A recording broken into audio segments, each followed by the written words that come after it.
Dizem que o karma é uma cadela, mas eu jamais imaginei que a minha vingança viria na forma de um convite dourado. Suas bordas afiadas como cacos de vidro zombavam da ruína da minha vida. Mateus, o homem que havia prometido um para sempre comigo, dava uma festa para celebrar seu novo amor. Isabela.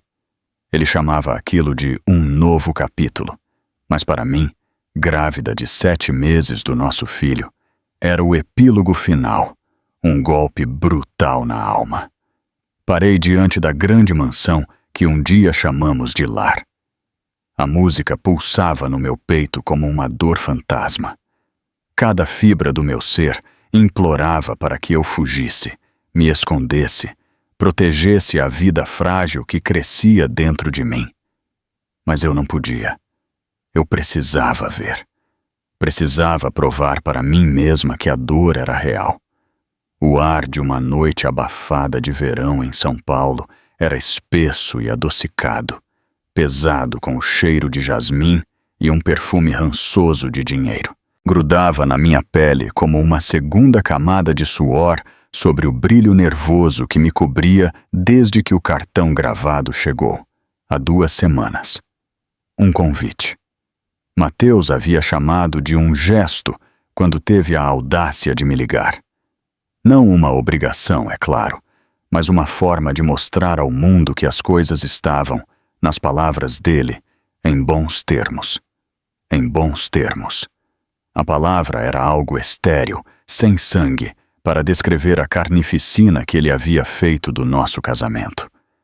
Tirei meu corpo inchado do carro, minha mão descansando instintivamente sobre a curva dura da minha barriga.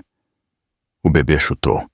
Uma pontada repentina e aguda que parecia mais um protesto do que um simples movimento. Eu não podia culpá-lo. Mesmo de dentro do ventre, ele provavelmente podia sentir a opulência tóxica que irradiava da casa no alto da colina. Nossa casa, a que tínhamos projetado juntos, estudando plantas e discutindo de forma brincalhona sobre os méritos de uma adega versus uma academia de ginástica. Agora era apenas mais um dos ativos de Mateus, o cenário de uma festa que celebrava minha substituta. A longa e sinuosa entrada estava lotada de carros de luxo que cintilavam sob a iluminação paisagística habilmente posicionada. Cada farol parecia um holofote de interrogatório. Pude sentir os olhares sobre mim antes de vê-los, os manobristas de jaquetas brancas, os seguranças com seus discretos fones de ouvido, os primeiros convidados se misturando no vasto gramado. Eu era um fantasma em um banquete, o espetáculo da mulher desprezada. Meu vestido, uma simples seda azul marinho, uma das poucas coisas que ainda me serviam, parecia um sudário. Havia debatido por dias o que vestir, passando pela raiva, o desespero e um desejo patético e persistente de fazê-lo se arrepender do que havia perdido.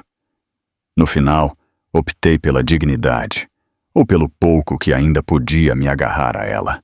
Enquanto me aproximava das enormes portas de carvalho, um funcionário uniformizado, que não me olhou nos olhos, as abriu. O som me invadiu primeiro, uma onda de risadas, copos tilintando e um suave trio de jazz tocando em algum lugar do espaço cavernoso. Depois, a visão, um mar de rostos familiares, os amigos e parceiros de negócios que haviam brindado em nosso casamento, celebrado nossos aniversários e, em seguida, com uma velocidade impressionante, virado sua lealdade para o novo regime. Todos estavam ali, seus sorrisos brilhantes e frágeis. Meus olhos percorreram a multidão, uma busca desesperada e autodestrutiva por ele. E então eu o vi. Mateus estava parado perto da grande escadaria, uma mão casualmente no bolso de seu smoking, a outra descansando na nua de uma mulher com um vestido prateado cintilante. Isabela. Ela era ainda mais bonita pessoalmente do que nas fotos brilhantes que os paparazzi haviam espalhado pela internet. Alta, esguia, com uma cascata de cabelo escuro caindo sobre os ombros como uma cachoeira de seda. Ela riu de algo que ele sussurrou em seu ouvido, a cabeça jogada para trás, uma graça perfeita e predatória no movimento. Eles pareciam um anúncio de revista de uma vida que deveria ser minha. Minha respiração ficou presa na garganta, algo doloroso e áspero. Eu queria me virar e ir embora, fugir de volta para o anonimato tranquilo do meu pequeno apartamento. Mas meus pés estavam enraizados no chão de mármore. Foi uma experiência estranha, fora do corpo, como se eu estivesse assistindo a um filme da minha própria vida desmoronando.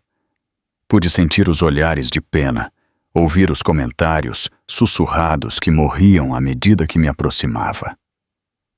Clara. A voz era de Fernanda, uma mulher que um dia considerei uma amiga próxima. Ela estava em pé com um pequeno grupo, uma taça de champanhe na mão.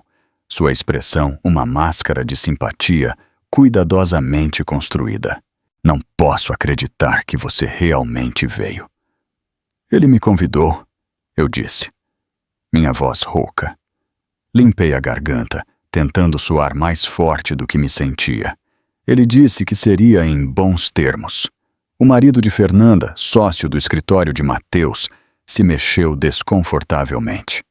Ele não me olhou. Ninguém olharia. Era mais fácil fingir que eu não existia. Bem, é corajoso da sua parte, Fernanda ofereceu, seus olhos desviando-se para minha barriga inchada. As palavras não ditas pairavam no ar entre nós. Corajosa ou tola, eu não tinha uma resposta. Meu olhar foi atraído de volta para Mateus e Isabela. Ele a estava conduzindo para o centro do salão, a mão possessivamente em sua cintura. Ele iria fazer um discurso. O pensamento me enviou uma nova onda de náusea. Eu precisava sair, encontrar um canto tranquilo onde pudesse respirar. Mas a multidão parecia me pressionar, uma parede sufocante de alta costura e perfume. Vi uma porta que levava ao terraço e comecei a abrir caminho pela multidão, murmurando desculpas enquanto esbarrava em cotovelos e pisava em sapatos de grife. Cada rosto que passava era uma nova picada, o sorriso presunçoso de uma rival, os olhos desviados de um ex-confidente. Esta festa não era uma celebração, era uma coroação. E eu era a rainha deposta, forçada a testemunhar a ascensão de minha usurpadora. Finalmente, saí para o terraço, o ar fresco da noite um alívio abençoado. Encostei-me na balaustrada de pedra, meus nós dos dedos brancos, enquanto agarrava a superfície fria e dura. Lá embaixo, as luzes da cidade de São Paulo se estendiam como um tapete de estrelas caídas, indiferentes ao pequeno apocalipse pessoal que ocorria nas colinas acima. Fechei os olhos, tentando me concentrar nos chutes rítmicos do meu filho. Ele era a única coisa real, a única coisa que importava. Eu esperava que você viesse. A voz estava logo atrás de mim, baixa e familiar, uma voz que um dia me sussurrou promessas de amor. Não precisei me virar. Eu sabia que era Mateus. Podia sentir o calor de sua presença, o cheiro caro de sua colônia, a força pura e descarada de seu ego. Abri os olhos, mas mantive as costas para ele, meu olhar fixo na cidade brilhante e sem coração. Clara, ele disse novamente, seu tom mais suave agora, entrelaçado com algo que poderia ser confundido com preocupação se eu não o conhecesse melhor. Precisamos conversar. O trio de jazz no gramado havia mudado de um bebop animado para uma balada lenta e melancólica que parecia se infiltrar nas próprias pedras do terraço. Era uma música que ele havia afirmado ser nossa, uma melodia sentimental de Chet Baker com a qual havíamos dançado na sala de estar inacabada desta mesma casa, nossos corpos balançando na luz empoeirada do crepúsculo. A lembrança foi tão aguda, tão visceral, que pareceu um golpe físico. Não há nada para conversar, Mateus, eu disse, minha voz plana. Eu me recusei a lhe dar a satisfação de me virar. Não o deixaria ver as lágrimas que ardiam nos cantos dos meus olhos. Não seja assim, ele murmurou, seus passos fechando a distância entre nós. Senti a mão dele no meu braço, seu toque leve, mas possessivo. Uma onda de raiva pura e não adulterada me atravessou, tão potente que quase dobrou meus joelhos.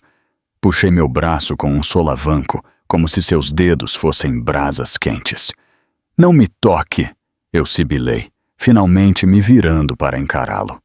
Seu rosto, o rosto que eu havia amado com uma paixão imprudente e avassaladora, era uma máscara de sinceridade ensaiada. Seu cabelo escuro estava perfeitamente penteado. A mandíbula afiada, os olhos azuis, que podiam passar do frio ártico para o calor derretido em um instante, estavam fixos em mim, com uma expressão de profunda e séria preocupação. Era um olhar que ele havia aperfeiçoado ao longo dos anos, o que ele usava para fechar negócios, para encantar rivais, para fazer você acreditar que o que quer que ele estivesse vendendo era a verdade absoluta. Eu comprei isso por uma década. Não estou mais comprando. Eu só quero ter certeza de que você está bem, ok? Ele disse, levantando as mãos em um gesto de rendição. A palavra saiu como uma risada sufocada. Por que eu não estaria bem, Mateus? Meu marido de 10 anos me deixou por uma modelo de 25 e agora estou em uma festa, celebrando o amor de vocês, enquanto carrego o seu filho. Estou ótima. Ele teve a decência de se encolher. Isso não é justo, Clara. Justo? Dei um passo mais perto, minha voz baixando para um sussurro furioso. Você quer falar sobre o que é justo? Foi justo quando você me disse que eu estava sendo paranoica. Foi justo quando você a levava para Paris no jatinho da empresa enquanto eu ficava em casa, passando pela minha terceira rodada de FV. Foi justo quando você pediu para seu advogado entregar os papéis do divórcio na casa da minha mãe na véspera de Natal. Cada palavra era um dardo envenenado, e observei com sombria satisfação enquanto eles atingiam o alvo. Um músculo se contraiu na mandíbula dele. A festa foi ideia da Isabela. Ele disse, como se isso o absolvesse de toda a responsabilidade.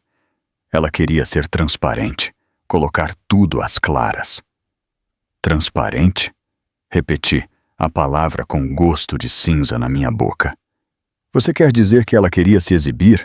Queria exibir a vitória dela na frente de todos os nossos amigos? São meus amigos, Clara, ele corrigiu, sua voz endurecendo.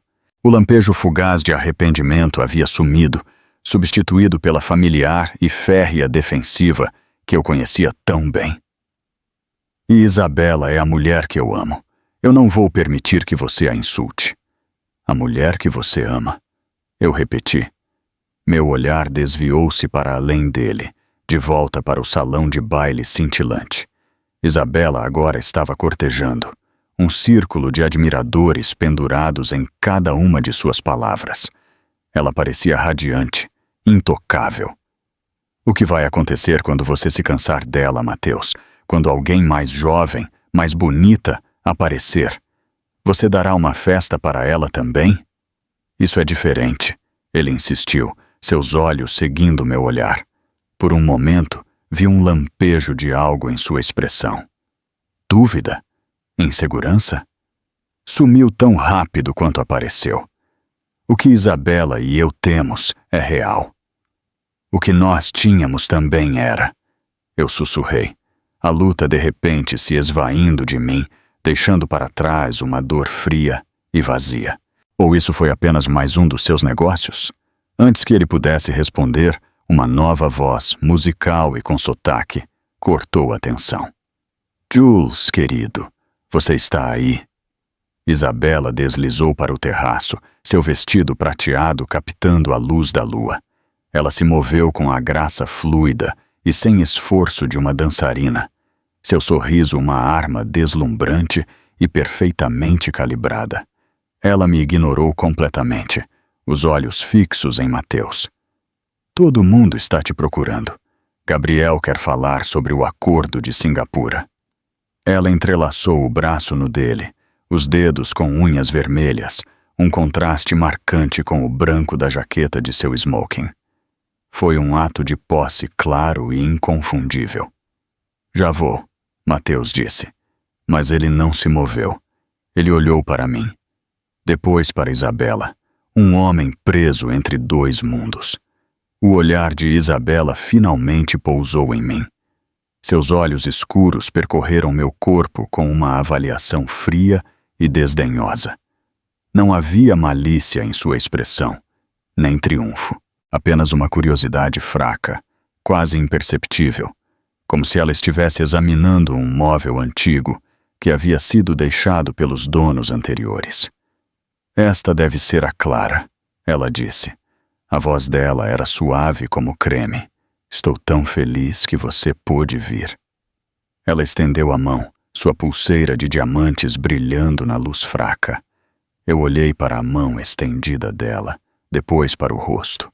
Eu vi a pele impecável, as maçãs do rosto perfeitamente esculpidas, a confiança assustadora de uma mulher que nunca soube o que era perder. E naquele momento, eu soube que não podia fazer aquilo. Eu não podia apertar a mão dela. Eu não podia fingir que estávamos em bons termos. Eu não podia ser parte da farsa cuidadosamente orquestrada dela. Sem uma palavra, me virei e me afastei, deixando-os em pé juntos no terraço. Um quadro perfeito, lindo e absolutamente condenatório. Eu não sabia para onde estava indo, apenas que precisava me afastar da pena, dos sussurros e do peso sufocante da minha própria história. Abri caminho pela multidão cintilante, meu coração batendo um ritmo frenético e desesperado contra as costelas. Eu precisava de ar. Eu precisava fugir. Mas em uma casa que era uma gaiola dourada do meu próprio design, não me restava para onde correr. O grande salão de baile era um caleidoscópio de vestidos brilhantes e smokings escuros, um turbilhão vertiginoso de movimento e som. Eu me sentia como uma nadadora presa em uma correnteza, sendo arrastada mais profundamente para o coração da celebração contra a minha vontade. Meu plano inicial de encontrar uma sala tranquila, um canto esquecido onde eu pudesse me recompor, foi frustrado pela pura densidade da multidão. Cada rosto era um lembrete, cada fragmento de conversa uma nova ferida. Você pode imaginar a audácia. Ela parece péssima. O estresse, eu acho. Ele a trocou por uma melhor, com certeza. A nova é uma obra de arte. Os sussurros eram como mosquitos, um zumbido persistente e insidioso que eu não conseguia afastar. Eu vi o parceiro de negócios de Mateus, Gabriel, rindo com um grupo de investidores. Ele havia sido o padrinho do nosso casamento. Sua esposa, que segurou minha mão durante meu primeiro aborto espontâneo, agora estava ao lado dele, os olhos evitando os meus com diligência. A traição era algo físico, um aperto no meu peito que dificultava a respiração. Minha busca desesperada por uma saída me levou ao pé da grande escadaria, o mesmo lugar onde eu tinha visto Mateus e Isabela pela primeira vez. E justo quando eu estava prestes a passar, a música ficou suave, a conversa se acalmou, e um único holofote iluminou o patamar acima. Mateus estava lá, um microfone na mão. Isabela, um espectro prateado ao lado dele. Um silêncio caiu sobre o salão. Meu sangue gelou. Ele realmente ia fazer isso. Iria brindar a ela. Aqui, na frente de todos. Na minha frente. Obrigado a todos por virem. Mateus começou, sua voz amplificada ecoando pela sala silenciosa. Era sua voz de CEO, a que comandava a atenção e irradiava confiança absoluta. Esta noite é uma noite especial. É uma noite para novos começos. Ele fez uma pausa. Os olhos dele percorreram a multidão. Por um momento nauseabundo, pensei que seu olhar parou em mim, um lampejo de desafio em suas profundezas. Mas então, ele se virou para Isabela, sua expressão se suavizando em uma de adoração. Tomei muitas decisões inteligentes na minha vida, ele continuou, a voz cheia de uma emoção que revirou meu estômago. Eu construí um império do nada. Eu naveguei por mercados traiçoeiros e saí vitorioso. Mas a decisão mais inteligente que eu já tomei foi deixar esta mulher entrar na minha vida. Ele estendeu a mão para a de Isabela, levando-a aos lábios. A multidão murmurou sua aprovação. Algumas pessoas até suspiraram. Era um momento perfeitamente orquestrado, uma cena de um filme romântico. E eu era a plateia involuntária.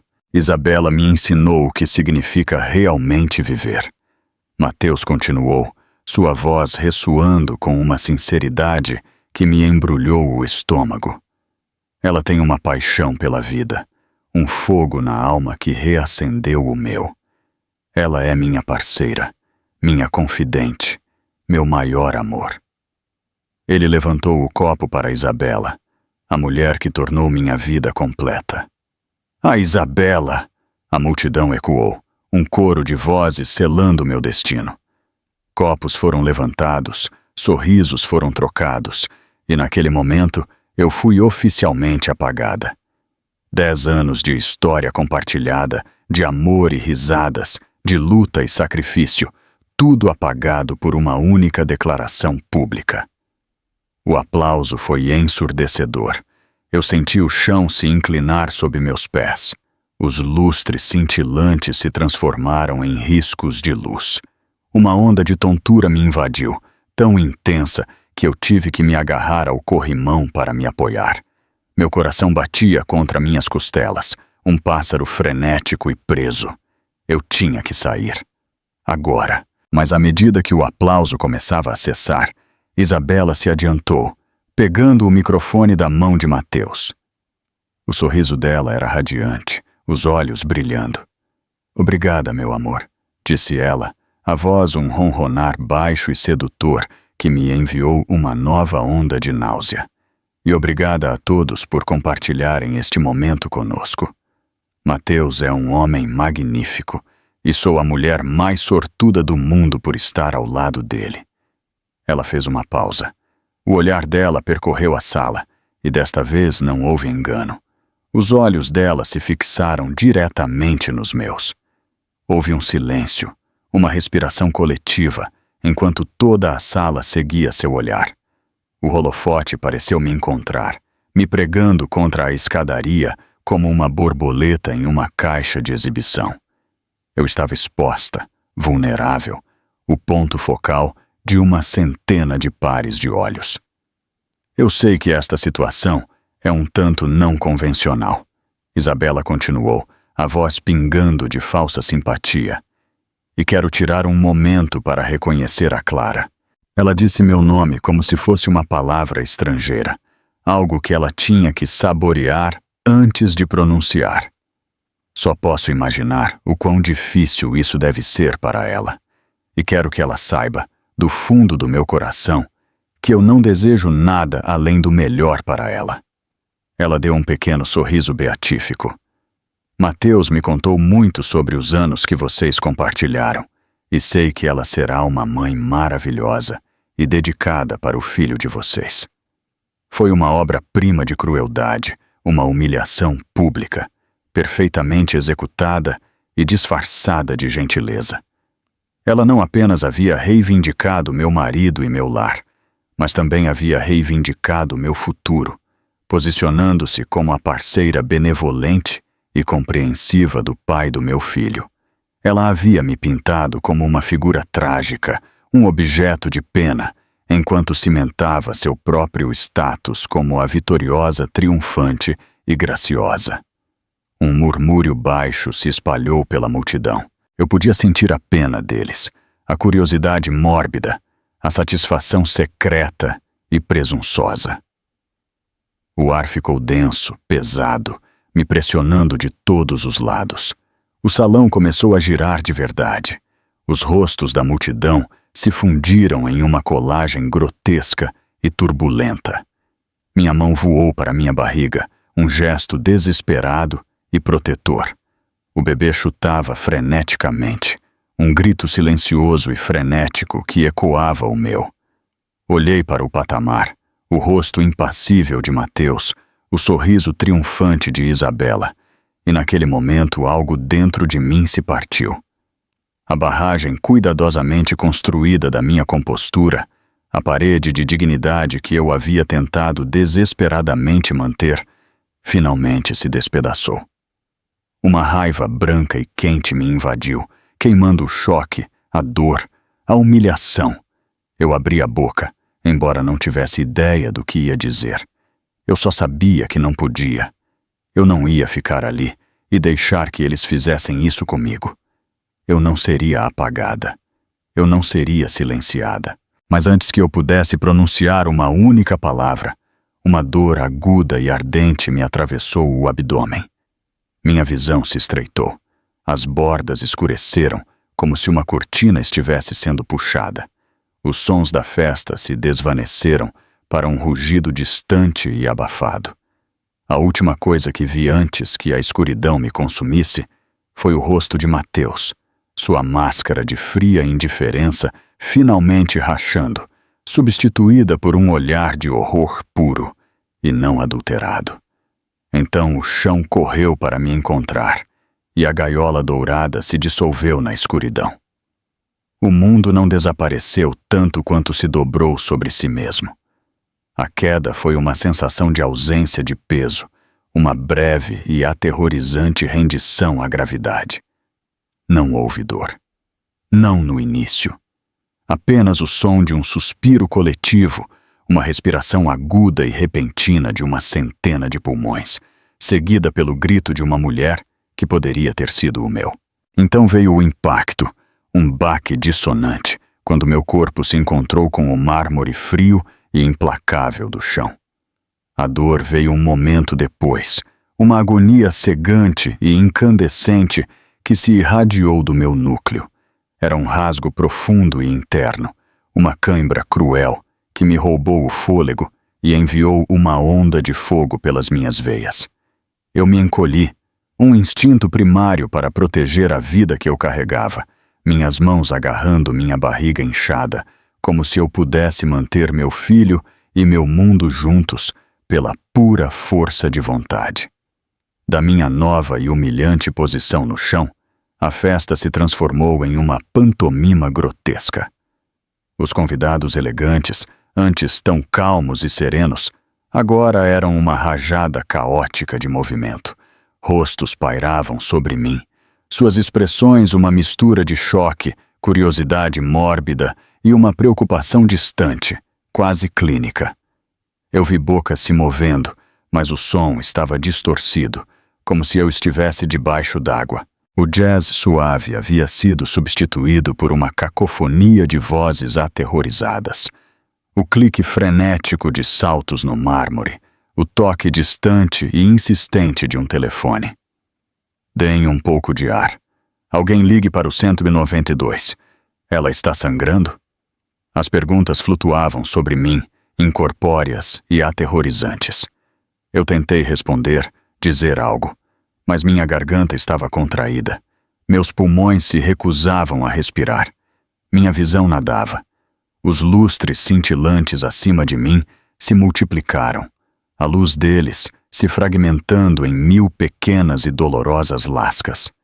Os rostos que se inclinavam sobre mim se transformaram em uma lavagem de aquarela de tons de pele e bocas escuras e abertas. Então, um novo som cortou o caos, uma voz que era aguda, autoritária e assustadoramente familiar. Afastem-se todos, afastem-se! A multidão se separou e Mateus estava lá, ajoelhado ao meu lado. Seu rosto estava pálido, os olhos arregalados com um terror que parecia ter arrancado anos de artifício cuidadosamente construído. O CEO frio e confiante havia sumido, substituído por um homem que parecia perdido, assustado e completamente fora do lugar. Ele estendeu a mão para mim, a mão dele pairando com incerteza sobre meu ombro. Clara! Ele ofegou, a voz dele áspera. Oh, Deus, Clara! Eu me encolhi ao toque dele, um movimento reflexo e involuntário.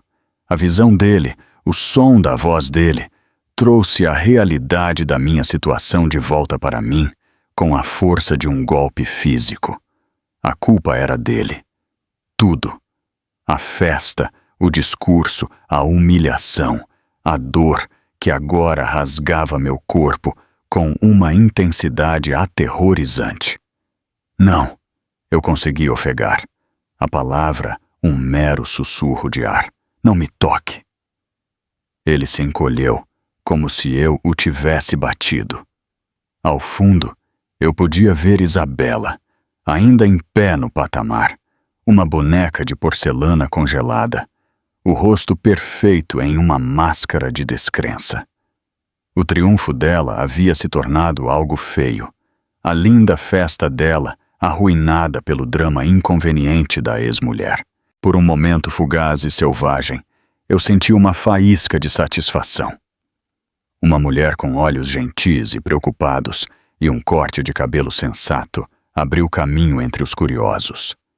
Eu sou médica, a voz dela anunciou, calma e firme no mar de pânico. Ela se ajoelhou do meu outro lado, as mãos dela frias e profissionais, apalpando suavemente meu abdômen. Você pode me dizer onde dói? Eu não conseguia falar, só podia gemer. Um som baixo e animal de pura agonia. A dor vinha em ondas agora, cada uma mais forte que a anterior. Um calor úmido e terrível se espalhou por baixo de mim, e eu soube com uma certeza que era mais aterrorizante que a própria dor, que eu estava sangrando. Precisamos de uma ambulância agora, a médica disse, a voz dela aguda com urgência enquanto olhava para Mateus. E alguém me traga umas toalhas, limpas. O mundo começou a se inclinar novamente, as bordas da minha visão se desgastando, ficando cinzas. O rosto da médica, tão claro e concentrado a um momento, começou a recuar, como se eu estivesse sendo puxada para baixo de um túnel longo e escuro. Eu podia sentir a vida se esvaindo de mim, a energia frenética do bebê dentro de mim, silenciando-se em uma quietude aterrorizante. Não, eu pensei, um grito silencioso e desesperado na escuridão da minha mente. Por favor, não, ele não, leve a mim, mas não a ele. Minha mão, que estava agarrando minha barriga, se soltou. Meus olhos tremeluziram, a cena caótica acima se dissolvendo em uma imagem final e embaçada. O rosto de Mateus contorcido em uma máscara de angústia e arrependimento. Um olhar que eu havia esperado 10 anos para ver. Tinha chegado tarde demais. A última sensação que eu tive foi de ser erguida, de braços fortes deslizando por baixo de mim. O cheiro da colônia de Mateus, um cheiro que um dia significou segurança e amor, encheu meus sentidos. Uma ironia final e cruel. Então, a escuridão que vinha pairando nas bordas da minha consciência avançou, e o mundo, com toda a sua dor, e traição e beleza cintilante e sem coração, finalmente desvaneceu. Eu estava à deriva em um mar silencioso, negro e misericordiosamente vazio. A transição da escuridão aveludada da inconsciência para o brilho fluorescente do hospital foi um assalto brutal aos sentidos. A primeira coisa que registrei foi o cheiro, um cheiro agudo e antisséptico que era o oposto polar do jasmim adocicado e do perfume caro que havia enchido o ar na festa. Era o cheiro de alvejante, de álcool, de doença e medo. Era o cheiro de um lugar onde a vida era mantida em um equilíbrio frágil e precário. A segunda coisa foi o som. Não a sinfonia caótica de uma festa, mas o bip rítmico e silencioso de uma máquina ao lado da minha cabeça. Era um pulso constante e insistente, um metrônomo que marcava a passagem lenta e agonizante do tempo. Havia também um murmúrio baixo e abafado de vozes de algum lugar fora do meu quarto, muito indistinto para entender, mas com um tom de urgência sussurrada. Eu tentei abrir os olhos, mas minhas pálpebras pareciam pesadas com chumbo. Quando finalmente consegui abri-los, a luz era tão forte que enviou um pico de dor pelo meu crânio. Pisquei, e o quarto lentamente entrou em foco. Paredes verde pálido, uma cama com estrutura de metal, um emaranhado de tubos e fios que conectavam meu corpo à máquina que bipava. Uma agulha de soro estava presa na parte de trás da minha mão, um tubo fino e transparente que levava a uma bolsa de líquido que pendurava em um poste de metal. Minha mão voou instintivamente para minha barriga. Parecia diferente, mais suave, mais vazia. Um terror frio e assustador me invadiu, tão potente que era como água gelada nas minhas veias. O bebê, meu filho, ele está bem. A voz era baixa e rouca, me assustando. Virei a cabeça, uma dor aguda subindo pelo meu pescoço com o movimento. Mateus estava sentado em uma cadeira de plástico dura no canto do quarto, o corpo dele caído, os cotovelos nos joelhos. Ele parecia um homem que havia sido esvaziado por dentro. A jaqueta de smoking tinha sumido, a gravata solta, o cabelo, geralmente impecável, bagunçado. O rosto dele estava pálido e tenso, os olhos vermelhos e sombreados pelo esgotamento. Ele parecia, pela primeira vez desde que eu o conheci, completamente derrotado. "O bebê está bem", ele repetiu, a voz dele grossa com uma emoção crua e desconhecida. "Vocês dois estão", o médico disse. Foi algo chamado descolamento de placenta. O estresse, a queda, fez com que a placenta se desprendesse parcialmente. Eles tiveram que fazer uma cesariana de emergência. Uma cesariana. As palavras mal se registraram. Minha mente estava presa na primeira parte da frase dele. Ele está bem. Meu filho estava vivo. Uma onda de alívio tão profunda que parecia uma força física me invadiu, me deixando fraca e trêmula. As lágrimas que eu nem tinha percebido que estava segurando começaram a escorrer pelo meu rosto. Silenciosas, trilhas quentes nas minhas têmporas. "Posso vê-lo?" Eu sussurrei, minha voz algo seco e áspero. Mateus assentiu, o olhar dele fixo no chão. "Ele está na UTI neonatal, apenas para observação. Ele é pequeno, Clara, tão pequeno, mas ele é um lutador. Os médicos eles estão otimistas."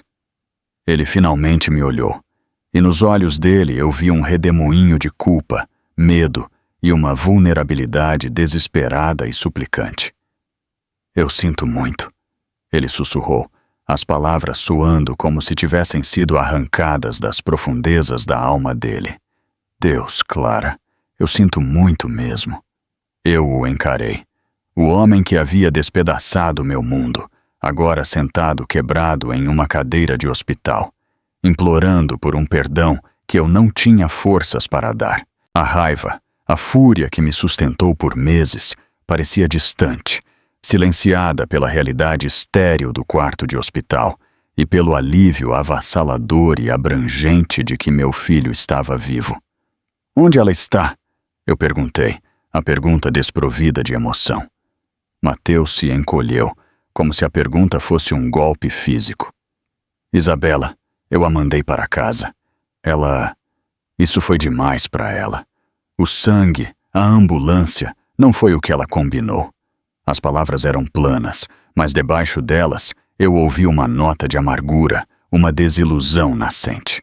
A porta do quarto se abriu e uma enfermeira entrou, o sorriso dela brilhante e profissional. "Ah, você acordou?" ela disse, a voz dela uma intrusão bem-vinda. "Como você está se sentindo, querida?" Ela se moveu ao redor da cama, checando o soro, medindo meu pulso, o movimento dela eficiente e tranquilizador. "Você nos deu um grande susto." "Meu bebê", eu disse, minha voz mais forte agora. "Eu quero ver meu bebê." Claro! A enfermeira disse, o sorriso dela suavizando com um calor genuíno. Assim que o médico der o sinal verde, quando o tamige verde, nós a colocamos em uma cadeira de rodas e a levamos para a UTI. Ele é um menino lindo, um verdadeiro lutador. Ela olhou para Mateus, a expressão dela endurecendo quase imperceptivelmente. O médico virá para conversar com vocês dois em um instante. Ela deu um aperto suave na minha mão antes de sair do quarto, nos deixando, Mateus e eu, sozinhos mais uma vez no silêncio sufocante. Mateus se levantou, andando pelo pequeno quarto como um animal enjaulado. Eu nunca quis que isso acontecesse, Clara. Ele disse, as costas para mim. Eu juro, a festa foi um erro estúpido e arrogante. Eu pensei, eu não sei o que eu pensei, que eu poderia controlar tudo, que eu poderia simplesmente seguir em frente e tudo se ajeitaria. Ele parou, as mãos dele apoiadas contra a parede, a cabeça curvada. Eu vi seu rosto logo antes de você cair, e eu percebi que eu destruí tudo que alguma vez importou. Ele se virou para me encarar, os olhos dele suplicantes. Eu farei qualquer coisa para consertar, qualquer coisa. Eu cancelo o divórcio, eu termino com a Isabela. Nós podemos tentar de novo. A oferta frágil pairou no ar entre nós, uma tentativa desesperada e de última hora de rebobinar o tempo, de desfazer o dano que ele havia feito. Um mês atrás, uma semana atrás, até mesmo ontem, aquelas palavras poderiam ter sido um salva-vidas, um lampejo de esperança na escuridão. Mas agora, deitada em uma cama de hospital, meu corpo doído, meu filho lutando pela vida em uma caixa de plástico no final do corredor, as palavras estavam vazias. Eram as promessas desesperadas de um homem que acabara de perceber o verdadeiro custo de suas ações. E eu soube, com uma certeza que era tão clara e fria quanto o ar antisséptico do quarto, que ele não se arrependia do que havia feito. Ele se arrependia de ter sido pego. Ele se arrependia de ter que enfrentar as consequências. É tarde demais, Mateus, eu disse, minha voz calma, mas firme. É tarde demais para isso. Os 2 dias seguintes foram um borrão de analgésicos, sono inquieto e o baipe rítmico e constante do monitor cardíaco. Meu mundo encolheu para as 4 paredes verde pálido do meu quarto de hospital. Mateus era uma presença constante e flutuante, um fantasma em um terno amassado. Ele me trazia comida que eu não comia, revistas que eu não lia e oferecia um fluxo constante de desculpas que eu não reconhecia. Ele se instalou na cadeira de plástico desconfortável, saindo apenas para fazer chamadas telefônicas, sussurradas e tensas no corredor, ou para me trazer outra xícara de gelo picado. Ele parecia magro, atormentado. Uma parte de mim, uma pequena parte vingativa que eu tinha vergonha de admitir que existia, estava feliz. Os verdadeiros momentos de clareza, as âncoras no mar desorientador da minha recuperação, eram as viagens à UTI neonatal. A primeira vez que a enfermeira me levou de cadeira de rodas pelo corredor longo e estéril, meu coração batia com uma mistura de terror e um amor feroz e primal. A UTI era outro mundo, um lugar silencioso e crepuscular, cheio do zumbido suave e do bip de máquinas. Era um mundo de vidas minúsculas e frágeis, cada uma alojada em uma caixa de plástico transparente, um útero temporário e translúcido. E então eu o vi, meu filho. Ele era muito menor do que eu jamais imaginei. O corpo minúsculo dele, uma paisagem de pele delicada e translúcida, cabelo fino e aveludado, e membros que pareciam muito frágeis para pertencer a este mundo. Um gorro de tricô azul minúsculo estava aninhado em sua cabeça, e um emaranhado de fios e tubos o conectava às máquinas que monitoravam cada uma de suas respirações, cada um de seus batimentos cardíacos. Ele era, sem dúvida, a coisa mais linda que eu já tinha visto. Estendi a mão através da abertura na incubadora, meus dedos tremendo enquanto eu acariciava suavemente o braço incrivelmente pequeno dele. A pele era tão macia quanto uma pétala de rosa. Ao meu toque, os pequenos dedos dele se curvaram, agarrando meu mindinho com uma força surpreendente. E naquele momento, o mundo fora das paredes transparentes e de plástico da incubadora dele, a traição, a festa, a dor, tudo se desvaneceu. Existia apenas isso, esta alma minúscula, perfeita e lutadora que era parte de mim. Qual o nome dele? A voz era da minha mãe. Eu nem a tinha ouvido entrar. Ela estava em pé ao lado da minha cadeira de rodas. O rosto dela uma mistura de admiração, amor e uma raiva profunda e triste. Ela colocou uma mão reconfortante no meu ombro. Os olhos dela, meus olhos, fixos no bebê. Ainda não. Eu não dei um nome a ele. Eu confessei, minha voz grossa com lágrimas não derramadas. Não parecia certo fazer isso sozinha. Eu sempre imaginei Mateus e eu discutindo nomes, rindo, enquanto vetávamos as sugestões mais extravagantes um do outro. Outro momento roubado. Bem, minha mãe disse, a voz dela firme, me puxando da beira da autocompaixão. Ele precisa de um nome forte, para um menino forte. Ficamos em silêncio por um longo tempo, apenas o observando respirar. Minha mãe havia sido minha rocha desde o momento em que chegou ao hospital. O rosto dela uma nuvem de tempestade de fúria justa. Ela tinha olhado para Mateus. Ela tinha dito, você já fez o suficiente, com uma voz que poderia congelar o fogo, e o havia banido efetivamente do meu quarto sempre que ela estava presente. Ela era minha guardiã, minha protetora, minha defensora feroz e inabalável. Mais tarde, naquele dia, de volta ao meu quarto, minha mãe se sentou ao lado da minha cama, descascando uma laranja. O cheiro agudo e cítrico, cortando o ar abafado do hospital. O movimento rítmico das mãos dela era calmante, familiar. Ele é um monstro, Clara, ela disse, a voz baixa e tensa. Ela não precisava dizer a quem ela estava se referindo. Eu nunca confiei nele de verdade. Muito liso, muito charmoso. Homens assim sempre acabam acreditando nas próprias mentiras. Eu o amei, mãe. Eu sussurrei, a admissão com gosto de confissão. Eu sei, querida, ela disse, a voz dela suavizando. Ela colocou um gomo perfeito e sem sementes na minha mão. E você tem o direito de chorar por isso. Você tem que chorar por isso. Mas você não pode deixar que isso a destrua. Você tem um filho agora. Um filho que precisa que a mãe dele seja forte. Eu não me sinto forte. Eu admiti, as palavras uma verdade dolorosa e humilhante. Eu me sinto quebrada, humilhada. Eu entrei naquela festa, mãe. Eu sabia o que era. E eu entrei mesmo assim. No que eu estava pensando? Você estava pensando que era uma esposa, lutando por seu casamento. Ela corrigiu suavemente.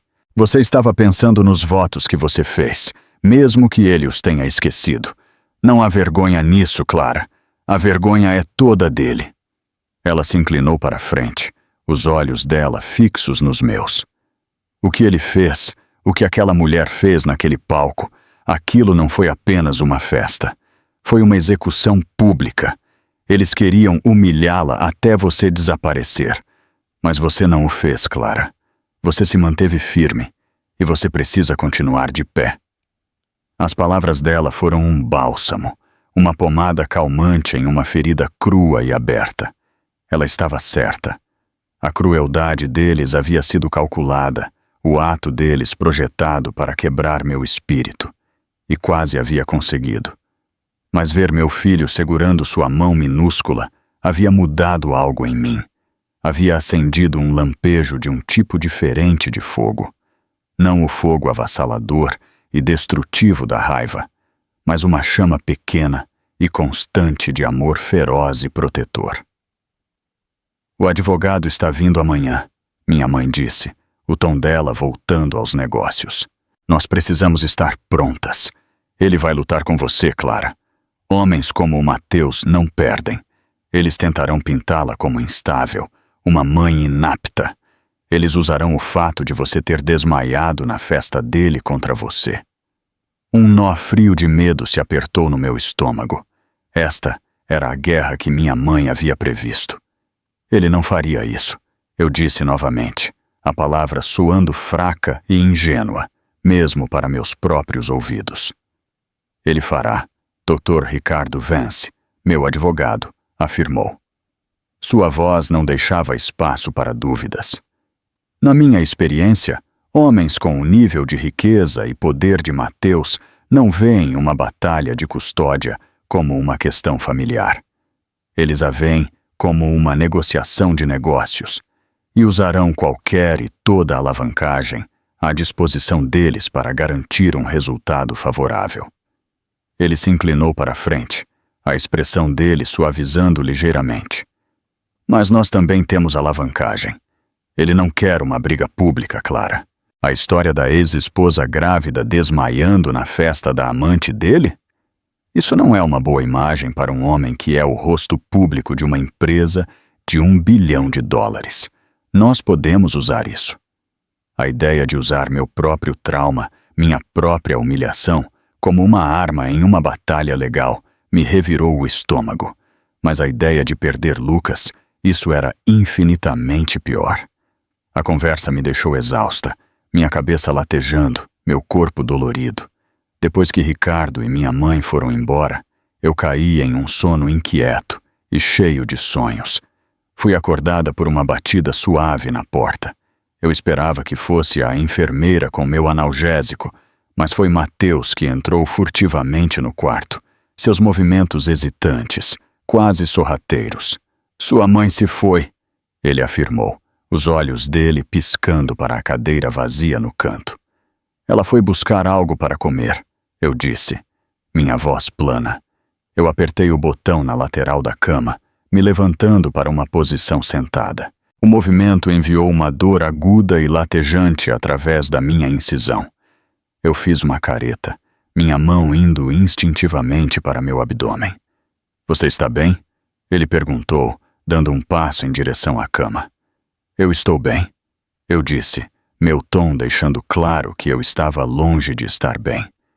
Ele ficou ali por um momento, a mão dele enfiada nos bolsos de suas calças, sob medida. Um retrato de miséria desconfortável e impotente. Eu falei com meus advogados, ele disse, o olhar dele fixo em um ponto na parede logo acima da minha cabeça. Eles me contaram sobre sua decisão, sobre o nome do Lucas. Não é uma decisão, Mateus. É um fato. Clara, por favor, ele implorou. A voz dele quebrou. Não faça isso. Ele é meu filho também. Ele deveria ter meu nome, nosso nome. Não há mais nós, Mateus, eu disse, minha voz fria e dura. Você queimou aquela ponte. Você a explodiu. Você salgou a terra. Você não pode ficar aqui agora, nos escombros, e falar sobre nós. Então é isso? Ele perguntou, uma nota de descrença na voz dele. Você vai simplesmente me cortar, me apagar da vida dele? Você é o especialista em apagar pessoas, Mateus. Eu respondi, a raiva que eu estava reprimindo por dias finalmente transbordando. Você apagou 10 anos da nossa vida juntos com um único brinde público. Você tentou me apagar. Agora você se preocupa em ser apagado a si mesmo? Como é? Ele se encolheu. O rosto dele ficou pálido. Não foi isso que eu quis fazer. Eu não me importo com o que você quis fazer. Eu gritei, minha voz subindo, crua e áspera. Eu só me importo com o que você fez. Você me humilhou. Você colocou a mim e ao seu filho por nascer em perigo. Você ficou naquele palco e mentiu, Mateus. Você falou do seu grande amor, do seu novo começo. Mas você não teve coragem de contar a eles a verdade toda. Teve? A verdade toda? A verdade toda, ele repetiu, a expressão dele cautelosa. Que você me implorou para não te deixar? Eu disse, as palavras um dilúvio de fúria contida. Que você apareceu na casa da minha mãe, chorando, jurando que terminaria com Isabela.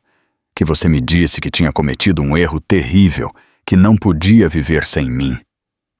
Você não mencionou essa parte no seu discurso, mencionou? Você não disse a eles que você ainda dormia com sua esposa, uma semana antes de enviar os papéis do divórcio.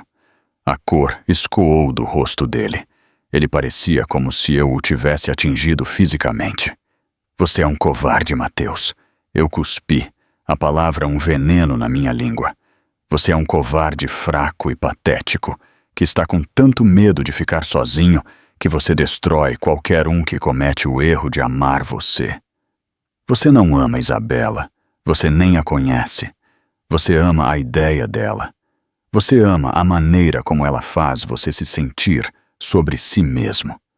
Mas quando isso desaparecer, e vai desaparecer, você vai destruí-la também. O silêncio no quarto era absoluto, apenas quebrado pelo bip constante e rítmico do monitor cardíaco. Mateus me encarou, a boca dele ligeiramente aberta, os olhos cheios de um horror nascente, como se ele estivesse se vendo pela primeira vez. Não como o mestre do universo que ele projetava para o mundo, mas como o homem pequeno e quebrado que eu vi diante de mim. Eu vim aqui para brigar com você, ele sussurrou, a voz dele rouca. Eu vim aqui para ameaçá-la, para dizer que se você não desse meu nome ao meu filho, eu o tiraria de você. Eu sei, eu disse, minha raiva esgotada, deixando para trás apenas um vasto e cansado vazio. Mas você está certa, ele disse, o olhar dele caindo para o chão. Ele parecia encolher diante dos meus olhos, a fachada poderosa e confiante desmoronando em pó. Você está certa sobre tudo. Ele olhou para mim, os olhos dele brilhando com lágrimas não derramadas. O que foi que eu fiz? Ele perguntou. A pergunta não direcionada a mim, mas ao universo, aos escombros da vida que ele havia desmantelado tão descuidadamente, tão arrogantemente. Ele se virou e saiu do quarto sem dizer mais uma palavra, me deixando sozinha no silêncio estéril. O confronto havia sido exaustivo, brutal e absolutamente necessário. Eu havia falado minha verdade, uma verdade que havia sido silenciada por muito tempo, e no rescaldo eu não senti triunfo, não senti vindicação. Eu apenas senti os primeiros, frágeis e aterrorizantes movimentos da liberdade. A guerra estava longe de terminar, mas eu tinha sobrevivido à primeira batalha, e pela primeira vez eu acreditei que poderia ter a força para vencer. Isabela se sentou na parte de trás do Maybach, com o motorista, o couro macio e amanteigado frio contra a pele dela, e assistiu enquanto a fachada estéril e branca do hospital desaparecia no espelho retrovisor. O carro era um oásis de silêncio, um contraste marcante com o caos das últimas horas. O gemido agudo e insistente da ambulância, os gritos de pânico, o olhar acusador da mulher que se apresentou como a mãe de Clara, tudo se repetia em sua mente em um loop vertiginoso e nauseante. Mateus havia sido diferente. Quando ele finalmente saiu pelas portas automáticas do hospital, horas depois que ela foi dispensada como uma criança má, a expressão no rosto dele era algo que ela nunca tinha visto antes. Era uma angústia crua e desprotegida que não tinha nada a ver com ela. Ele olhou através dela, os olhos dele focados em um horror distante e interno. Vá para casa, Isabela, ele havia dito, a voz dele um sussurro rouco. Eu ligo para você mais tarde. Ele nem esperou pela resposta dela antes de se virar e desaparecer de volta no hospital. Ela afundou mais fundo no assento luxuoso, o prateado cintilante de seu vestido parecendo berrante e absurdo na luz dura do dia. A festa dela. Era para ser a coroação dela, a noite em que ela seria apresentada oficialmente não como a amante de Mateus, mas como a parceira dele, a futura senhora Vasconcelos. Ela havia planejado cada detalhe com uma precisão meticulosa, desde o tipo de champanhe até o tom exato das rosas. Era para ser uma aula magna de relações públicas, uma transição de poder cuidadosamente orquestrada. Ela seria gentil, magnânima, até compreensiva com a trágica ex-mulher. Ela havia ensaiado suas falas, seus sorrisos, suas expressões suaves e compreensivas, e tudo havia corrido tão perfeitamente no início. Os convidados bajuladores, os elogios sussurrados sobre sua beleza, sua graça, seu gosto impecável. O discurso de Mateus havia sido um triunfo, cada palavra um testamento de sua vitória, e então seu próprio momento no holofote. Ela tinha olhado para baixo do patamar e visto Clara, uma figura patética e inchada em um vestido azul marinho sem graça, e sentiu uma onda de poder puro e não adulterado. Ela tinha falado suas falas com uma precisão impecável, cada palavra uma faca cuidadosamente afiada disfarçada de ramo de oliveira. Mas então o impensável havia acontecido, o colapso, o grito, o sangue. A cena havia despedaçado a ilusão perfeita e brilhante que ela havia construído tão cuidadosamente. Tinha sido feio, bagunçado, irreal, e naquele momento ela havia deixado de ser a heroína linda e adorada da história. Ela se tornou a vilã. O carro parou nos portões da mansão em São Paulo, a casa que ela agora chamava de lar. Mas enquanto ela caminhava pelas enormes portas de carvalho, o espaço cavernoso parecia frio e estranho. O cheiro persistente de champanhe e rosas era adocicado, o fantasma de uma celebração que havia se transformado em um pesadelo. A equipe de limpeza havia sido implacavelmente eficiente, limpando todo o vestígio da festa, mas eles não podiam apagar a mancha do que havia acontecido. Ela vagou pelo grande salão de baile, o chão de mármore brilhando sob a iluminação embutida. Ela ainda podia ver a forma encolhida de Clara no chão, uma forma escura e quebrada contra a pedra pálida. Ela ainda podia ouvir o suspiro coletivo da multidão, o silêncio repentino e arrepiante que se seguiu. Uma onda de algo desconhecido e desagradável a invadiu. Não era culpa. Isabela não sentia culpa de verdade. Era medo, um medo frio e desenfreado de que ela havia se enganado. Se enganado, ela sempre foi uma pragmática. Desde o momento em que chegou a São Paulo, de uma pequena e esquecida cidade do interior, com nada além de um rosto impecável e uma ambição implacável, ela havia entendido que sua beleza era uma moeda, um ativo poderoso, mas em última análise perecível. Ela o havia explorado com habilidade e precisão, navegando pelo mundo traiçoeiro da moda, de homens poderosos que a viam como um objeto bonito a ser adquirido e exibido. Mateus havia sido o prêmio máximo, não apenas por sua riqueza, mas por seu poder, sua inteligência, sua posição no ápice da hierarquia social e financeira da cidade.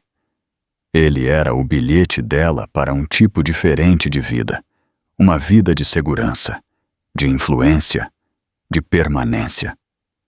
Ela o havia estudado. Ela havia aprendido suas fraquezas, suas vaidades, seu medo profundamente enraizado de ser comum. Ela havia se moldado para ser a contraparte perfeita dele, uma mulher cuja beleza e fogo pudessem refletir a própria grandeza dele. Ela sabia de Clara, é claro, a esposa estéril, triste e, em última análise, descartável. No mundo de Isabela, Você não podia manter um homem como Mateus Vasconcelos se você não podia dar a ele um herdeiro. Era uma equação simples e brutal. Clara havia sido um problema a ser gerenciado, um obstáculo a ser superado, e Isabela havia pensado que a havia gerenciado perfeitamente. A festa era para ser o cheque-mate final e elegante. Mas o bebê mudou tudo. Um herdeiro. A única coisa que ela não podia dar a ele. Ainda não. Ela tinha sido tão cuidadosa, tão diligente com seu controle de natalidade. Um filho para ela era uma responsabilidade, uma complicação que descarrilaria suas próprias ambições. Mas para Mateus, um filho era um legado. E agora, esse legado estava ligado inextricavelmente à mulher que ele havia descartado. O telefone dela zumbiu no balcão de mármore onde ela havia deixado sua bolsa. Era Mateus. Ela hesitou por um momento. Então atendeu. Sua voz, uma mistura cuidadosamente calibrada de preocupação e sedução. Jules, querido, eu fiquei tão preocupada. Está tudo bem? Não, ele disse, a voz dele plana, desprovida de seu calor habitual. Nada está bem. Ele soava como um estranho. Ele a contou sobre a cesariana, sobre o bebê na UTI. Ele a disse que Clara estava se recuperando. Ele falou em frases curtas e recortadas. A voz dele um monótono. Um menino, Isabela disse, forçando uma nota de admiração na voz dela. Oh, Mateus, isso é maravilhoso, não é? É? Ele perguntou. E a amargura na voz dele foi um tapa na cara. Eu quase o perdi, Isabela. Eu quase perdi os dois. Mas você não perdeu, ela disse rapidamente, tentando guiar a conversa de volta a um terreno mais seguro. Eles estão vivos. Isso é o que importa. Quando tudo isso acabar, nós podemos. Não há nós. Ele a interrompeu, a voz dele fria e final. Não agora. Eu preciso ficar aqui, com meu filho, com a Clara. Ele disse o nome dela com uma reverência que fez o sangue de Isabela gelar. Em um instante, no espaço de uma única noite, Clara havia se transformado de uma rival superada em uma santa mártir, a mãe de seu filho. E Isabela, o que ela era agora? A amante, a destruidora de lares, a vilã da história. Eu não entendo, Mateus, ela disse, uma nota de pânico real se infiltrando na voz dela. O que você está dizendo? Eu estou dizendo que eu preciso de um pouco de espaço, ele disse, a voz dele distante, desapegada. Eu preciso pensar. Eu vou pedir para meu assistente enviar suas coisas para o seu apartamento. A ligação se cortou. Isabela ficou no salão de baile, silencioso e cavernoso, o telefone ainda pressionado no ouvido dela. As coisas dela, para o apartamento dela, o pequeno, estéril e temporário apartamento que ele havia alugado para ela no início do caso deles. Tinha acabado. Assim. Ela havia sido dispensada, descartada, apagada. Uma risada, aguda e frágil, escapou dos lábios dela. Era a risada de um jogador que tinha ido com tudo, apenas para ver a última carta se virar contra ele. Ela havia vencido a batalha, mas parecia que tinha acabado de perder a guerra. Ela olhou para seu reflexo na superfície escura e polida do grande piano, no rosto lindo e perfeito que havia sido sua maior arma. E pela primeira vez na vida dela, Isabela sentiu um lampejo de algo que parecia assustadoramente com desespero. Ela havia calculado mal, e no jogo de altas apostas que ela estava jogando, não havia espaço para erros. As rachaduras na fachada prateada da vida perfeita dela estavam começando a aparecer, e ela teve a sensação de que a estrutura inteira estava prestes a desmoronar. O dia em que eu saí do hospital foi cinzento e nublado. O céu da cor de água suja combinava perfeitamente com meu estado de espírito. Deixar a segurança estéril do meu quarto, a presença constante das enfermeiras, os bipes tranquilizadores dos monitores, parecia como pular de um penhasco. O mundo exterior parecia muito barulhento, muito brilhante, muito cheio de perigos imprevisíveis. Lucas, embrulhado em uma manta azul macia, dormia profundamente em seu assento de carro, alheio à transcendência da ocasião. Ele havia recebido alta da UTI neonatal naquela manhã, um pequeno e milagroso pacote de resiliência. Segurá-lo em meus braços, sentir o calor dele, a respiração dele calma e constante, era a única coisa que mantinha meu próprio medo à distância. Minha mãe dirigia, os nós dos dedos dela brancos no volante, a mandíbula dela apertada em uma linha sombria e determinada. Não estávamos voltando para o pequeno apartamento que eu vinha alugando, um lugar que parecia temporário e triste, assombrado pelos fantasmas do meu casamento fracassado. Em vez disso, estávamos indo para a casa da minha mãe, a casa em que eu cresci. Um lugar de amor incondicional e apoio inabalável. Era um refúgio, um santuário, um lugar para curar. Mateus não estava no hospital para nos dar adeus. Após nosso confronto, ele havia desaparecido.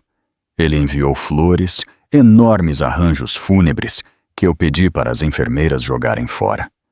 O assistente dele ligou para minha mãe, perguntando pela saúde de Lucas, o tom dele profissionalmente desapegado.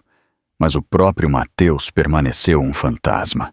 Uma parte de mim se sentiu aliviada, outra parte, menor, sentiu a picada da ausência dele, um abandono final e mesquinho.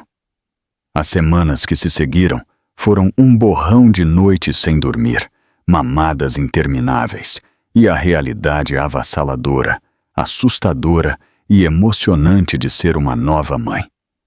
Minha vida, que um dia foi um redemoinho de compromissos sociais, galas de caridade e reuniões do conselho para a fundação que Mateus e eu havíamos começado, agora girava em torno de um ciclo de 3 horas de comer, dormir e chorar. E nem sempre era Lucas quem chorava. Havia dias em que a dor me atingia com a força de um golpe físico, uma onda repentina e inesperada que me deixava sem fôlego e em prantos. Eu olhava para o rosto perfeito e adormecido de Lucas, e era consumida por uma raiva tão profunda que me assustava. Uma raiva de Mateus por não estar lá, por perder esses momentos preciosos e fugazes. Uma raiva de mim mesma por tê-lo amado, por ter acreditado nas mentiras dele. Mas também havia momentos de alegria pura e não adulterada. A primeira vez que os olhos desfocados de Lucas pareceram se fixar nos meus. A primeira vez que os lábios dele se curvaram em um sorriso causado por gases que eu escolhi interpretar como um sinal de pura felicidade. A sensação do corpo minúsculo dele aninhado contra meu peito, o cheiro dele uma mistura inebriante e intoxicante de talco de bebê e leite. Nesses momentos, o mundo parecia certo, completo e cheio de uma graça tranquila e simples. Minha mãe era minha sombra, minha rocha, minha copilota incansável nesta jornada nova e desconhecida. Ela cozinhava para mim, limpava, segurava Lucas enquanto eu tomava banho e ouvia sem julgar enquanto eu navegava pelas etapas bagunçadas e complicadas do meu luto. Ricardo Vance, meu advogado, era outra presença constante. Conversávamos por telefone regularmente, a voz dele calma e medida um contraponto tranquilizador ao caos emocional da minha vida.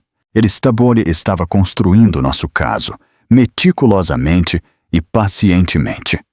Ele havia contratado um investigador particular que estava discretamente investigando os negócios de Mateus, a vida pessoal dele, o relacionamento dele com Isabela. Não estamos procurando sujeira, Clara, Ricardo explicou, a voz dele suave, mas firme. Estamos procurando alavancagem. Precisamos mostrar que o estilo de vida de Mateus, a instabilidade dele não é um ambiente adequado para uma criança.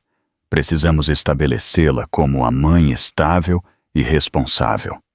A ideia de vasculhar a vida de Mateus parecia uma violação, uma traição à intimidade que havíamos compartilhado. Mas Ricardo estava certo. Isso não era um jogo. Isso era uma luta pelo futuro do meu filho. Uma tarde, cerca de um mês depois que Lucas nasceu, eu estava sentada no berçário que minha mãe havia preparado para nós, embalando meu filho para dormir. O quarto era pintado de um amarelo suave e ensolarado, e a luz da tarde entrava pelas janelas, projetando longas sombras no chão. Eu estava cantarolando uma canção de ninar, uma melodia boba e desafinada, quando meu telefone zumbiu. Era um e-mail de um nome que eu não reconhecia. O assunto era uma única palavra. Prova. Meu coração começou a bater forte.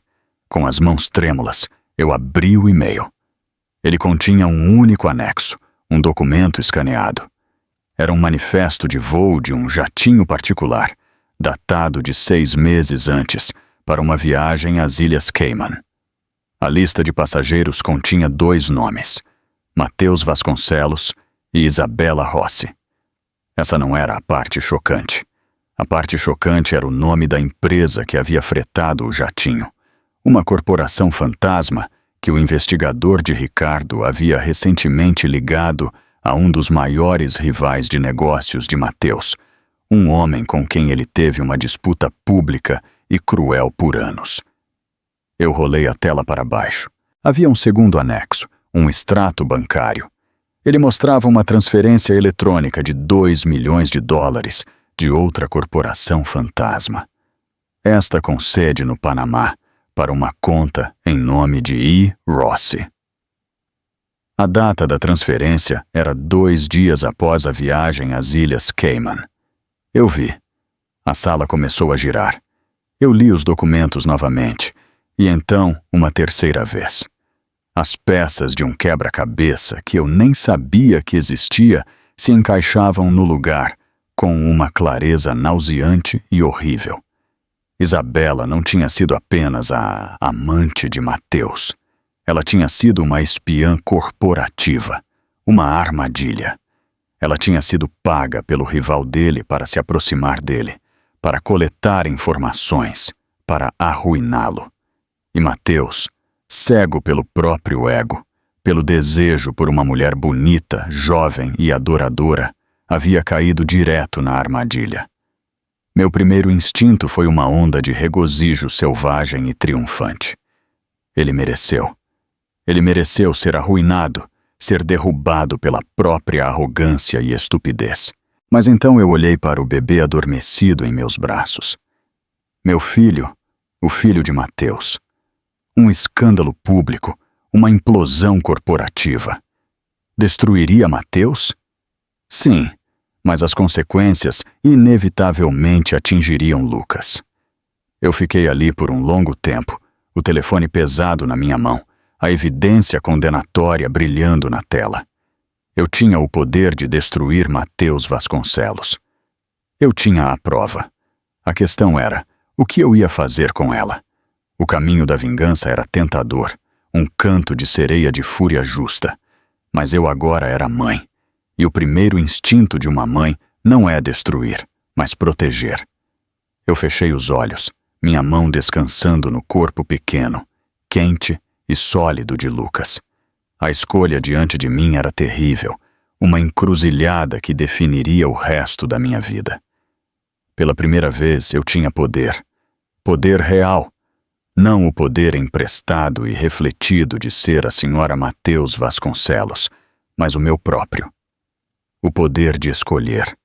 O poder de decidir que tipo de mulher, que tipo de mãe eu seria. E enquanto eu abria os olhos, o caminho a seguir, embora não fosse fácil, de repente era aterrorizantemente claro. A decisão de o que fazer com a informação que eu tinha parecia como segurar uma granada viva. O pino estava puxado e eu tinha que escolher onde jogá-la. Minha primeira ligação não foi para meu advogado, mas para minha mãe. Eu encaminhei o e-mail para ela e então fiquei sentada em silêncio enquanto eu ouvia a respiração forte dela pelo telefone. Meu Deus! Ela sussurrou, a voz dela uma mistura de choque e admiração. A cobra! Ela estava usando ele o tempo todo. O que eu faço, mãe? Eu perguntei, minha voz pequena.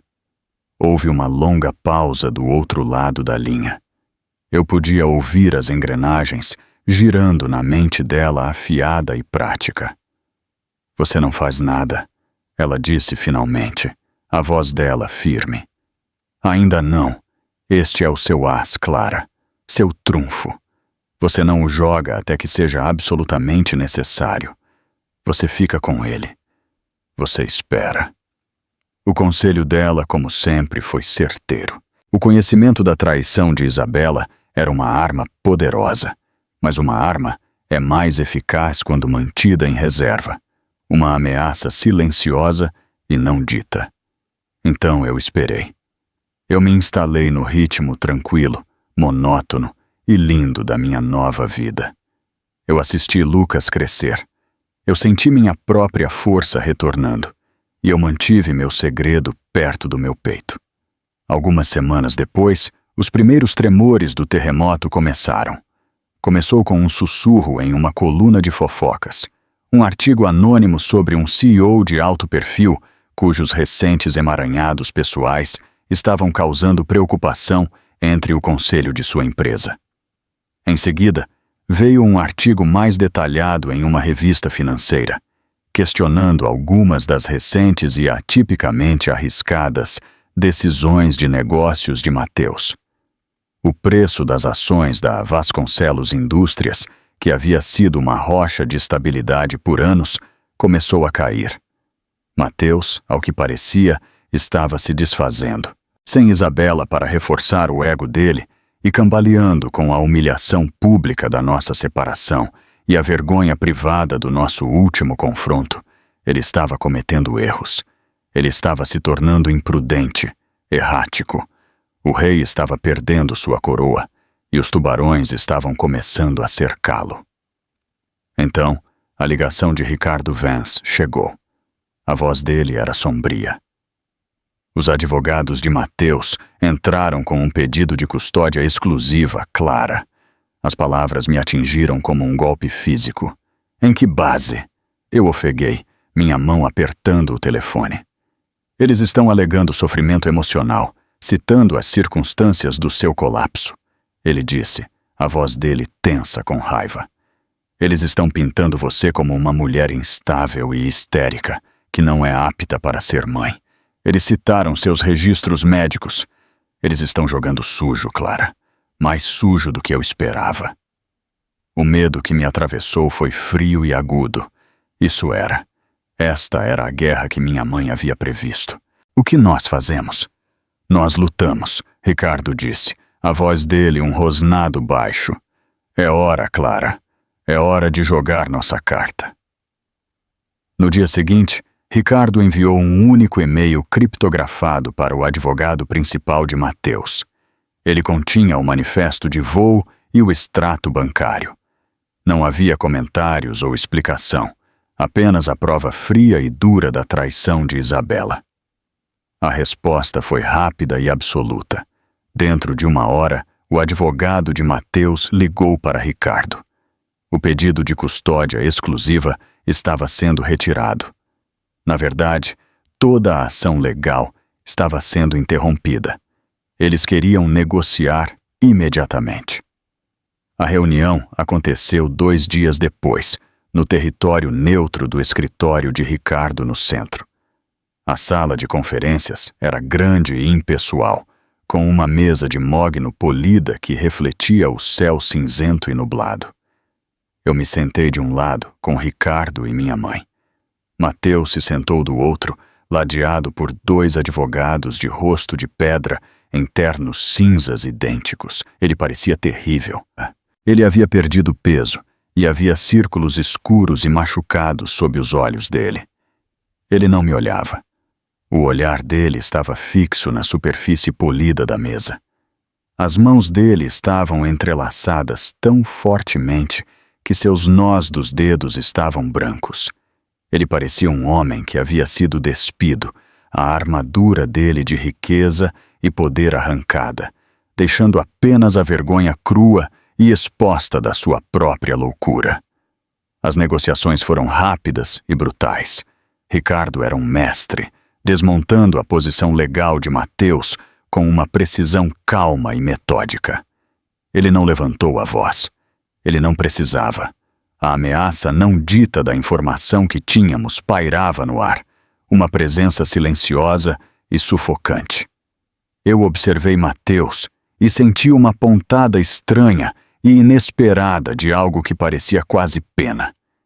Ele havia construído um império, um monumento à sua própria ambição e brilho, e o havia deixado todo comprometido, levado à beira da ruína, por um rosto bonito e uma mentira sussurrada.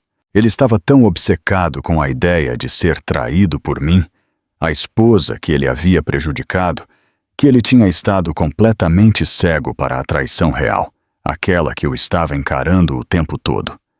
No final, ele aceitou tudo.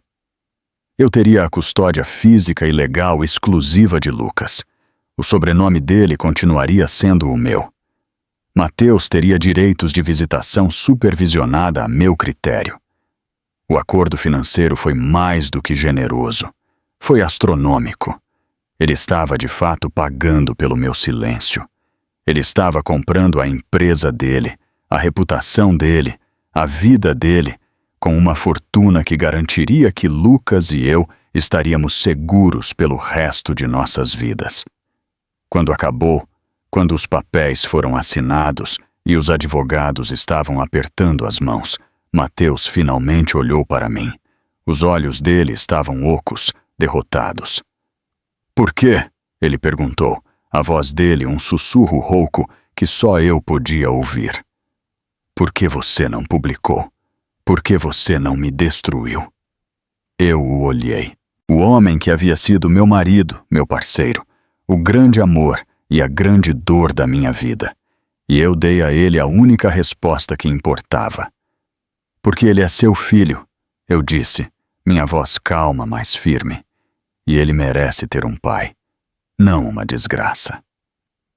Eu me levantei e saí da sala, minha mãe ao meu lado, deixando-o sentado sozinho na mesa de mogno polida, um rei caído em um reino da sua própria criação. A guerra havia terminado. Eu tinha vencido. Mas não pareceu uma vitória. Pareceu uma trégua, um fim tranquilo, sombrio e necessário para um capítulo da minha vida que quase me destruiu. Enquanto eu saía para o ar fresco e limpo, senti o peso do passado finalmente começando a se levantar. Eu estava livre, e pela primeira vez, eu estava pronta para ver o que o futuro guardava. As semanas que se seguiram ao acordo foram um momento estranho e desorientador. O silêncio do lado de Mateus foi absoluto. A tempestade havia passado, deixando para trás uma calma tranquila, quase assustadora. O dinheiro, uma soma surpreendente, apareceu em uma conta fiduciária recém-criada, um número abstrato em uma tela que parecia completamente desconectado da minha realidade. Minha vida continuou sendo um ciclo de mamadas e trocas de fraldas, de noites sem dormir e do cheiro doce de leite do meu filho. A gaiola dourada havia sido substituída por um santuário tranquilo e confortável, mas ainda era uma gaiola, construída com o dever materno e o trauma persistente do ano passado. Uma tarde de outono, enquanto eu empurrava Lucas em seu carrinho por um parque perto da casa da minha mãe, meu telefone zumbiu. Era um número que eu não reconhecia. Eu quase ignorei, mas algo me fez atender. "Alô, Clara?" A voz era hesitante, feminina, com um sotaque fraco e familiar. "É a Isabela." Eu parei de andar. Meu sangue gelou. De todas as pessoas de quem eu esperava ouvir, ela era a última. "O que você quer?" eu perguntei, minha voz afiada. "Eu só queria pedir desculpas", ela disse, as palavras soando forçadas, não naturais. O que eu fiz com você foi errado. Eu estava errada. Eu ri, um som curto e amargo. Uma desculpa? Você acha que isso conserta as coisas? Você tentou destruir minha vida. Eu sei, ela sussurrou. E pela primeira vez eu ouvi uma nota de emoção genuína na voz dela. Um desespero cru e desesperado. E agora ele está destruindo a minha. Ela me contou uma história, um conto sórdido e previsível de vingança. Mateus, ao que parecia, não tinha aceitado bem a humilhação dele. Ele usou toda a força de sua riqueza e influência para desmantelar sistematicamente a vida dela. Ele a colocou na lista negra da indústria da moda. Ele revogou o visto dela. Ele congelou as contas bancárias dela, deixando-a com nada. Os $2 milhões que ela havia sido paga por sua traição tinham sumido, engolidos por taxas legais e o custo de tentar lutar contra um homem que não podia ser vencido. Ele é um monstro, Clara, ela disse, a voz dela quebrando. Um monstro vingativo e cruel, eu sei, eu disse suavemente. Mas você fez sua cama com ele, Isabela. Você sabia o que ele era. Eu fui uma tola, ela soluçou. Eu fui tão arrogante. Eu pensei que eu podia controlá-lo. Eu pensei que eu era mais inteligente que ele. Mas eu era apenas mais uma das posses dele.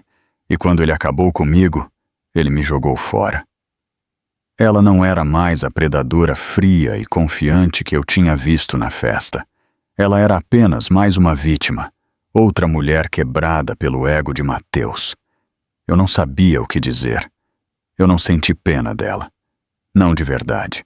Mas também não senti a satisfação triunfante que eu poderia ter esperado. A ruína dela não me trouxe alegria. Apenas pareceu triste.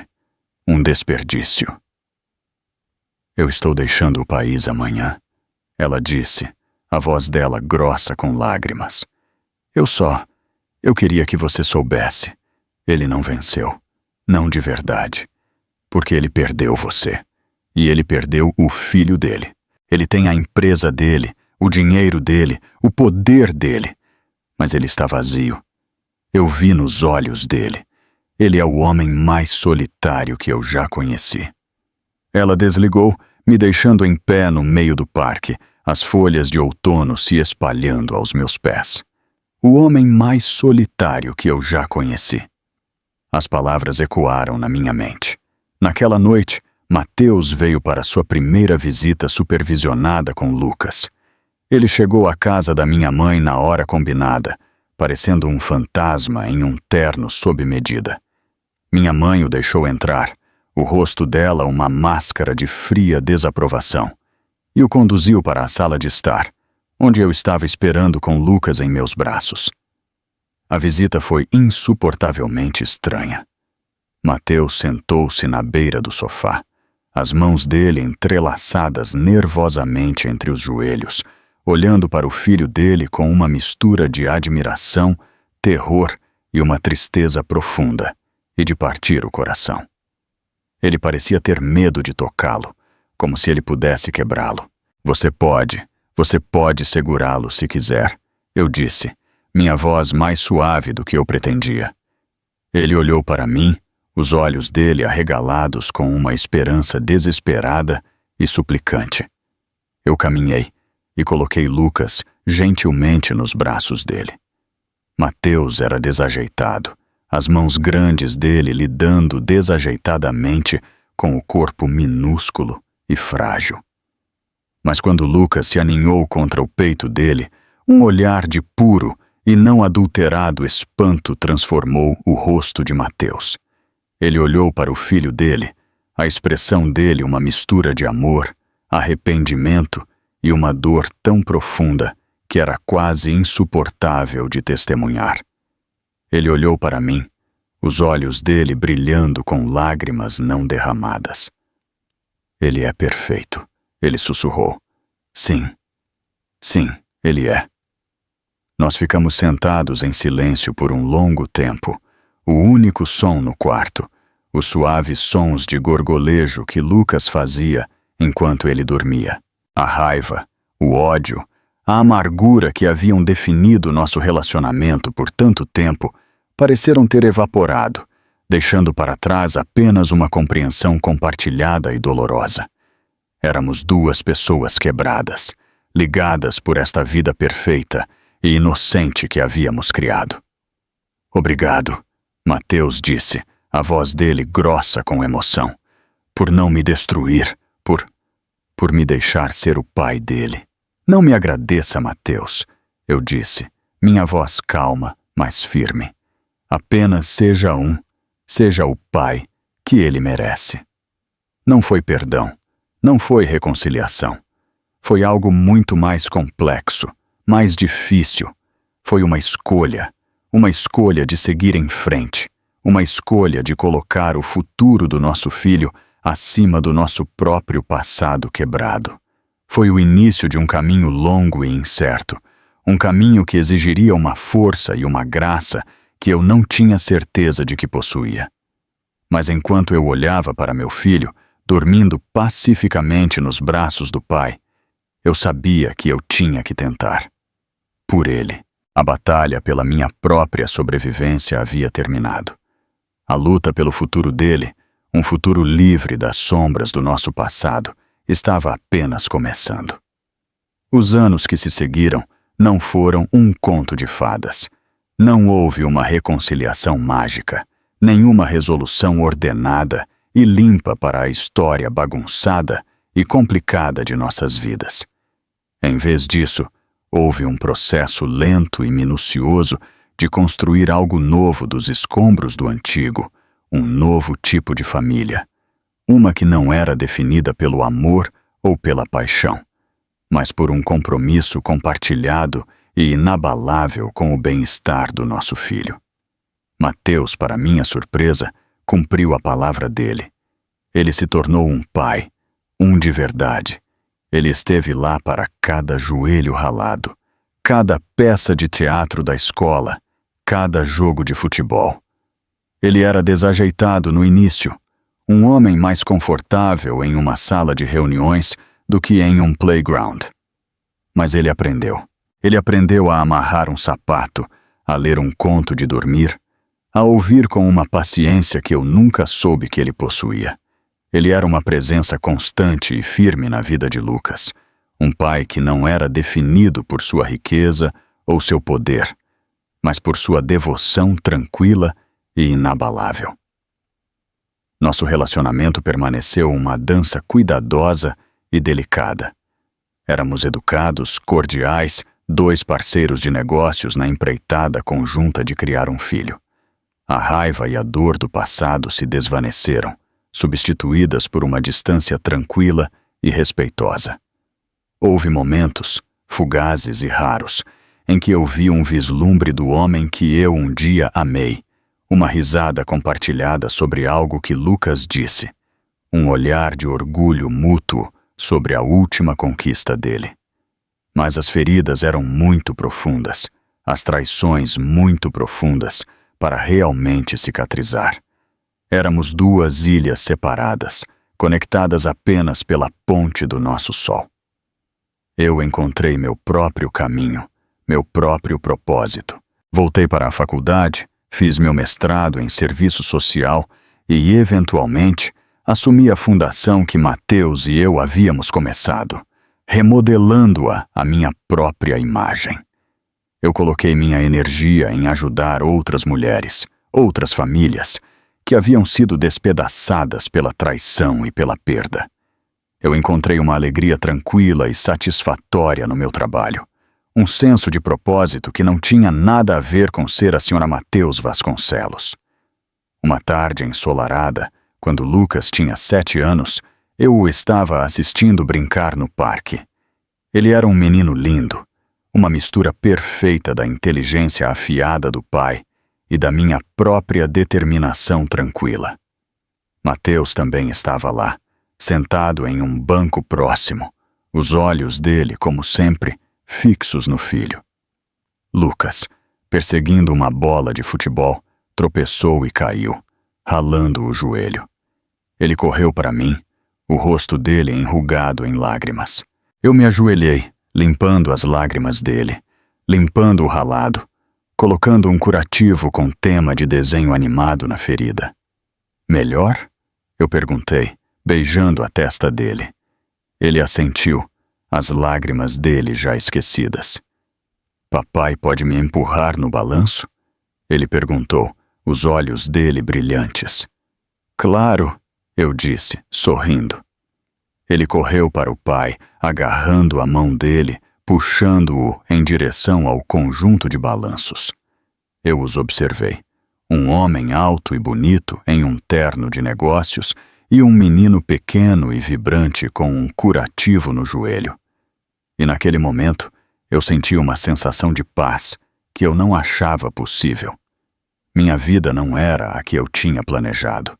Era uma história mais bagunçada, mais complicada e infinitamente mais bonita do que a que eu havia imaginado para mim mesma. Eu havia sido quebrada, mas eu havia me curado. Eu havia sido traída, mas eu havia sobrevivido. Eu havia perdido um grande amor, mas eu havia encontrado algo muito mais profundo. Eu mesma. O sol estava começando a se pôr, lançando um brilho quente e dourado sobre o parque. Mateus empurrou Lucas no balanço, mais alto e mais alto, a risada dele ecoando no ar tranquilo da tarde. Não foi um final feliz. Foi algo melhor. Foi um novo começo. O maior poder não reside na vingança, mas na capacidade de construir uma nova vida a partir dos escombros do passado. O verdadeiro triunfo é transformar a dor em força e o amor incondicional em um legado que não pode ser desfeito pela traição.